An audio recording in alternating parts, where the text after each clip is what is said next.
बिस्मिल्लाहिर्रहमानिर्रहीम। मोहतरम नाज़रीन, अज 24 मई 2025 में तुहाडे नाल शाम के तकरीबन आलमोस्ट 6 का टाइम है तुहाडे नाल मुखातब हाँ और पंजाबी विच तुहाडे नाल मैं गुफ्तगू कर रहा। बड़ा खुशगवार मौसम और अज चकवाल इस वास्ते मैं खुशगवार इसनूं आख रहा कि बड़ी भरपूर बारिश हुई है।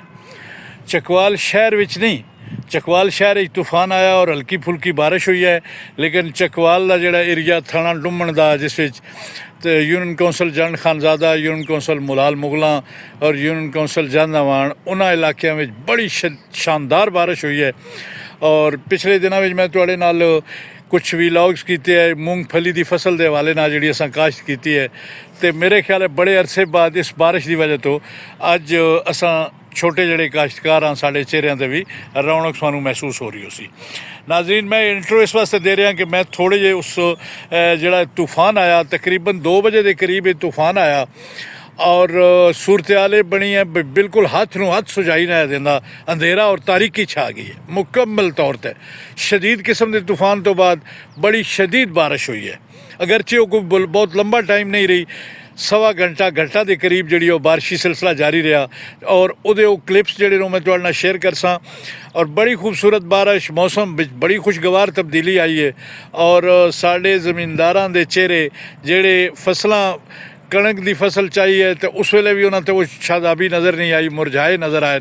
फिर कणक की फसल जी है उसनों जोड़े रेट सन उसकी वजह तो परेशानियां साड़ियाँ अपनी जगह पर, लेकिन अज की इस बारिश नाल एक अच्छी तब्दीली आई है और बड़ा खुशगवार और खूबसूरत अज का मौसम। तो मैं तुहाडे नाल शाम के 6 बजे मुखातब। नाज़रीन, मैं चाहना हुण थोड़े जे नाल मनाजर भी थोड़े जे वेखदे जाओ और फिर वो जोड़े बारिश के जोड़े असां क्लिप रिकॉर्ड किए मैं तुहाडे नाल शेयर करना जी। बहुत मेहरबानी, बेहद शुक्रिया। नाज़रीन, मैं चाहता कि तुसीं ए मनाजर वेखो जोड़े बारिश तो बाद का छोटा जा मंजर है। ये चकवाल के करीब के एरिए में मैं पहुँचा और ये इत्थे ज़्यादा बारिश नहीं हुई, लेकिन वो इलाके जिन्हां विच बारिश ज़्यादा हुई है उस दे मैं थोड़े जे क्लिप्स भी तुहाडे नाल शेयर करसा। और बड़े खूबसूरत ये बारिशी जिहड़ा सिलसिला इसके बारे पेशन गोई भी की जा रही है कि शायद इस बारी मूनसून जड़ियां वो वक्त तो पहले बारिशों का आगाज़ हो जासी और शायद ये भी नाल प्रिडिक्शन है कि इस दफ़ा मामूल तो कुछ ज़्यादा बारिशों के होने का भी इम्कान है।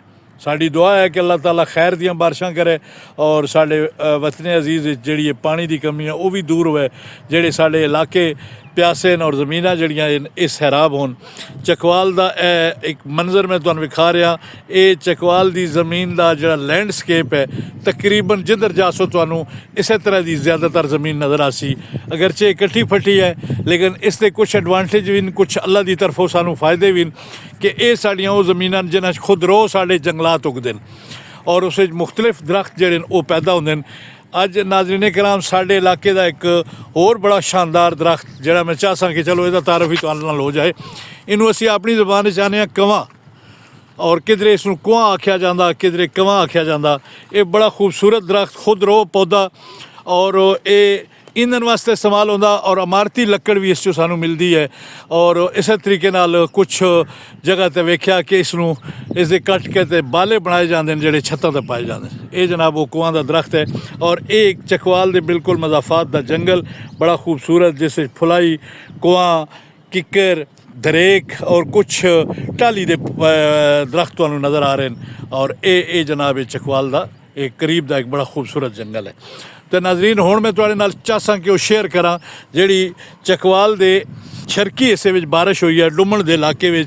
और उस साढ़े ग्रां का जोड़ा तालाब है जोड़ा कि गर्मियों के मौसम में ग्रां के गरबी हिस्से में जो तालाब है जिन्होंने असी अपनी ज़बान जब्बर आने वो तकरीबन खुश्क हो जाता क्योंकि वो काली मिट्टी है और उस पानी की भरिया भी होवे तो उसकी सकिंग की सलाहियत ज़्यादा होंदी है, वो ज़मीन चूस लैंदी है और वो पानी बिल्कुल वो साड़ा तालाब खुश्क आया।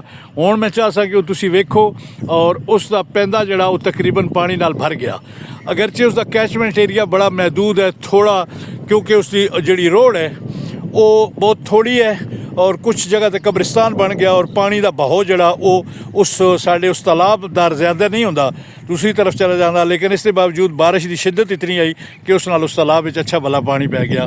ਮੈਂ ਚਾਹਸਾਂ ਕਿ ਹੁਣ ਸਾਡਾ ਇਹ ਤਾਲਾਬ ਵੇਖੋ ਔਰ ਉਸ ਤੂਫਾਨ ਦੇ ਕੁਝ ਕਲਿੱਪਸ ਵੇਖੋ ਜਿਹੜਾ 2 ਵਜੇ ਆਇਆ ਔਰ 2 ਵਜੇ ਦੀ ਸੂਰਤ ਹਾਲ ਵੇਖੋ ਕਿ ਦਿਨ ਰੋਸ਼ਨ ਆਇਆ ਲੇਕਿਨ ਪੂਰੇ ਗ੍ਰਾਂਤ ਵਿੱਚ ਅੰਧੇਰਾ ਛਾ ਗਿਆ, ਪੂਰੇ ਇਲਾਕੇ ਵਿੱਚ।